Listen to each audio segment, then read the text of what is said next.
PushTalk.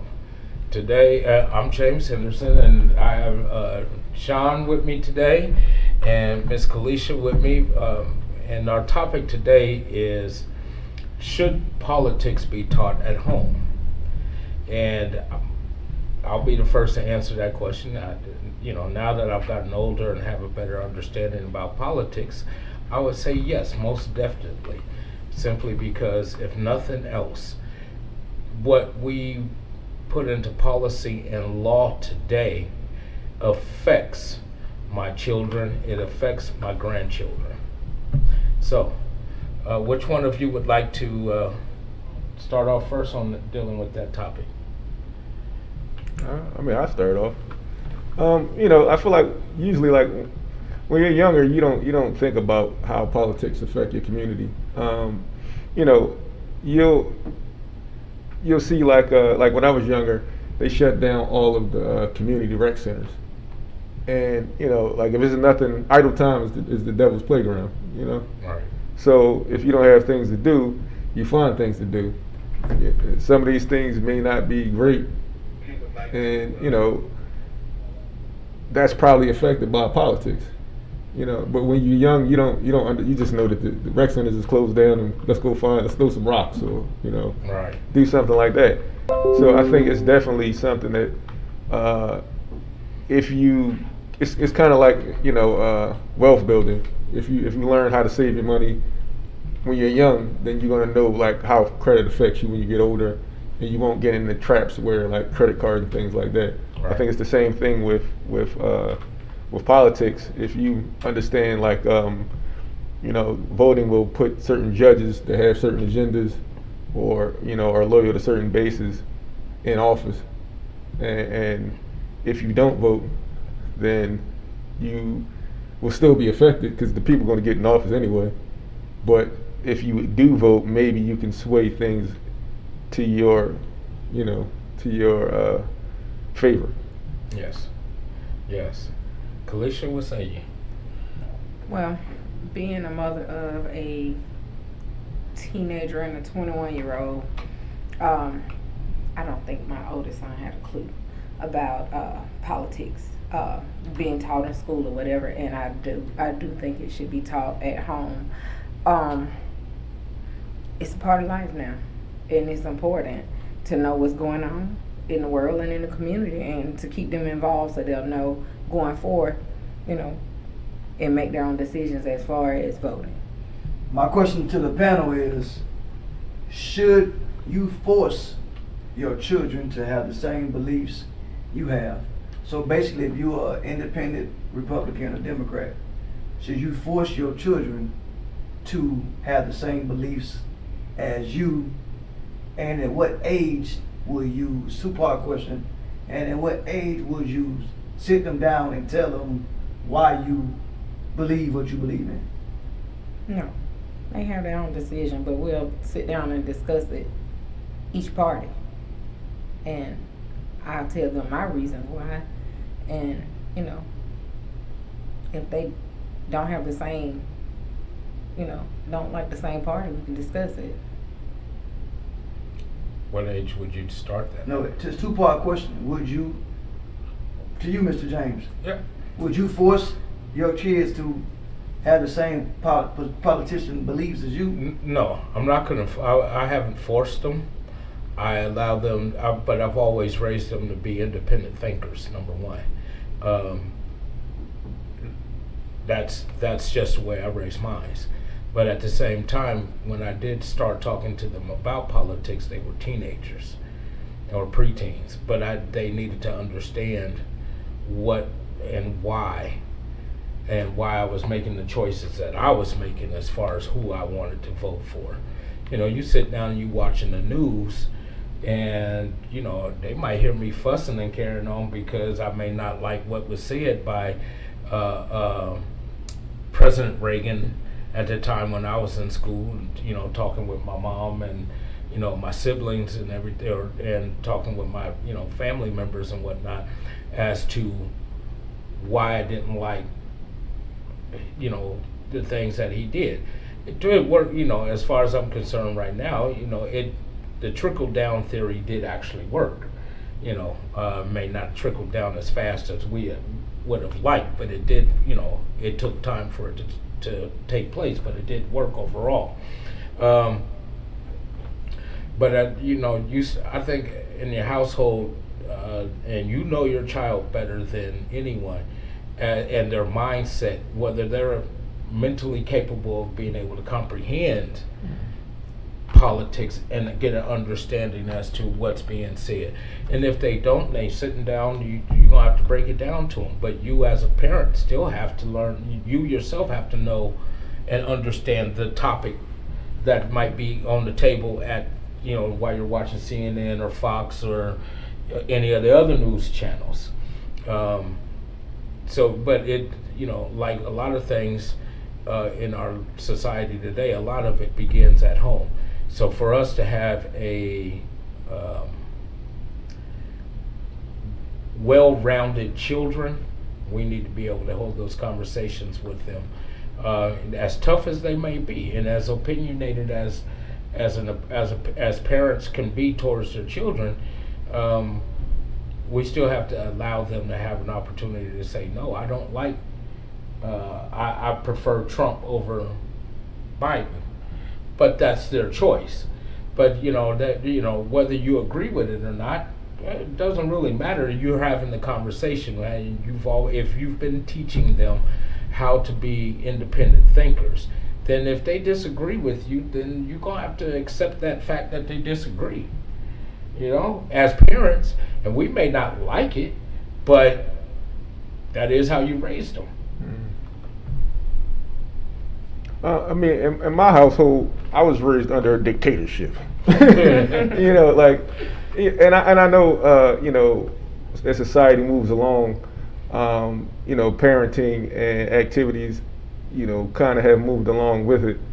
But I think as a parent, you're also responsible for educating your kids properly on how to have deductive reasoning and coming to a conclusion. So, I mean, I will allow my children to have their own opinion, but as far as politics go, your children probably aren't going to get into that arena until they're at least old enough to vote, right, for one. But I think around 20-ish, 20, 24, 25, in that area. So they're kind of already outside your house anyway, so they're going to have their own opinion. But while they're under my direction, I'll try to give them each side of the equation and how participating in these elections will affect your community and the world. So, I mean, I think that it's important to educate your children on voting and things of that nature, but also to really understand how all of these elections and this whole pageant is really going to affect society and where things will go, on whatever side of the vote you're casting your ballot.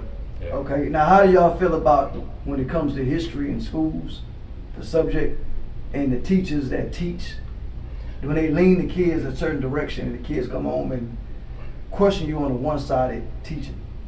Well, I think we're gonna have to. What, as far as politics?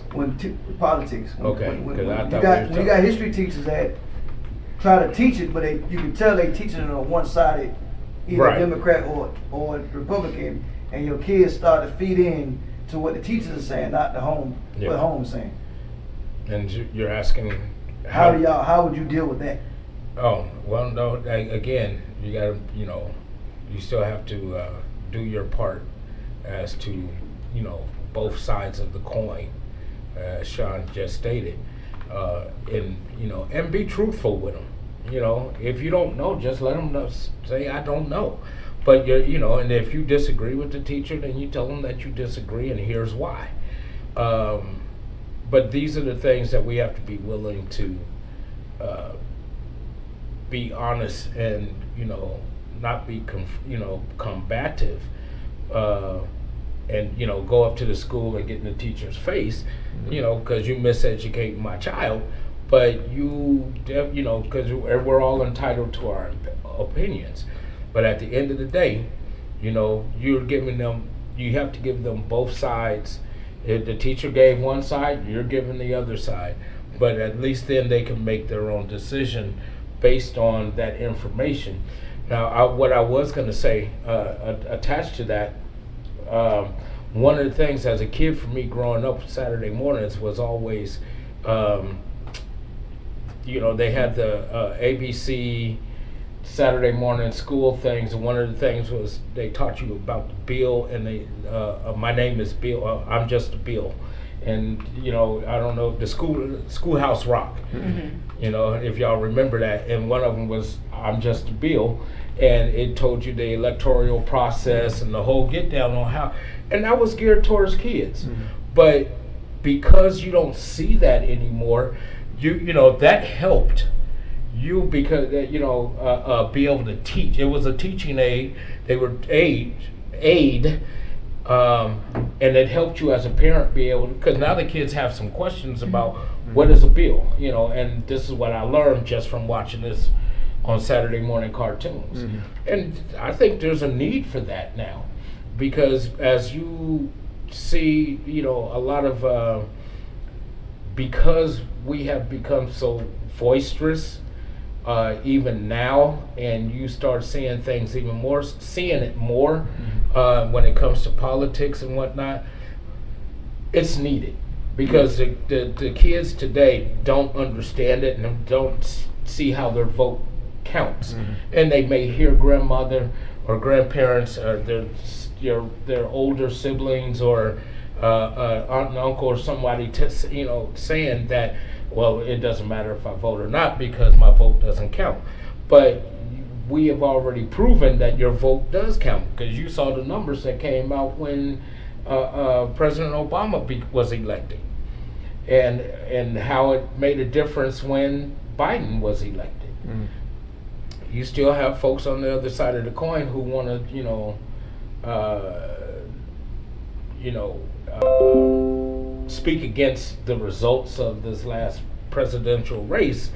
But the fact of the matter is, it's so out there and so prevalent today that we have to make sure that we do our part.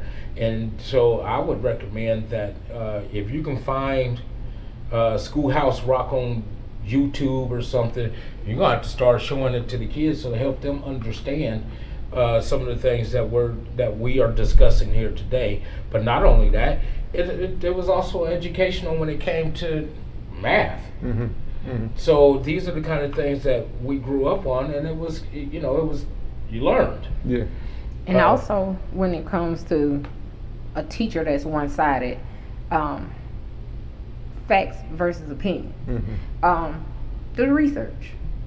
When they come home and tell you, my teacher's vote is swayed towards Republican or whatever, and she's pushing this agenda, do the research. I can't tell you. I can tell you as my child's mom. That's not how we see it on this side. If it's incorrect, that's her opinion. She's entitled to have that, but she can't teach you that and make that the truth. So do your research and learn for yourself. At the end of the day, when you have your opinion, she has hers. Look it up. So in that closing, I appreciate y'all stepping in today for Push Talk Radio. Any closing remarks to the subject, politics in the home? I mean, really, I feel like the truth will lead you to your answers. If you go looking, you'll usually find the answers to some of the questions that you have, especially for a child. But those things like the resources you were saying, as far as like those cartoons that don't exist anymore, I think that is a space that those were an aid to starting a conversation on a child's level, so they'll be able to understand that. So, as an adult or a parent, it's like we just got to do our work to filter the message down to a level that they can understand it, because they're going to see it's no way, it's unavoidable at this point to not be involved in politics, even though children shouldn't have to deal with something to that magnitude. You go outside, you got people, waving whatever flag they stand behind all over TV, and it's unavoidable. So you're going to have to deal with it regardless if you want to or not. So as a parent and being responsible, you're going to have to do your due diligence and help educate them. That's the bottom line. All right. Kalisha? I agree. All right. That works.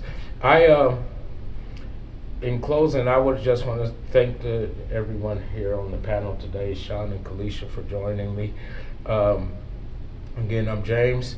This has been Push Talk Radio, and again, folks, ladies and gentlemen, please, this all starts at home.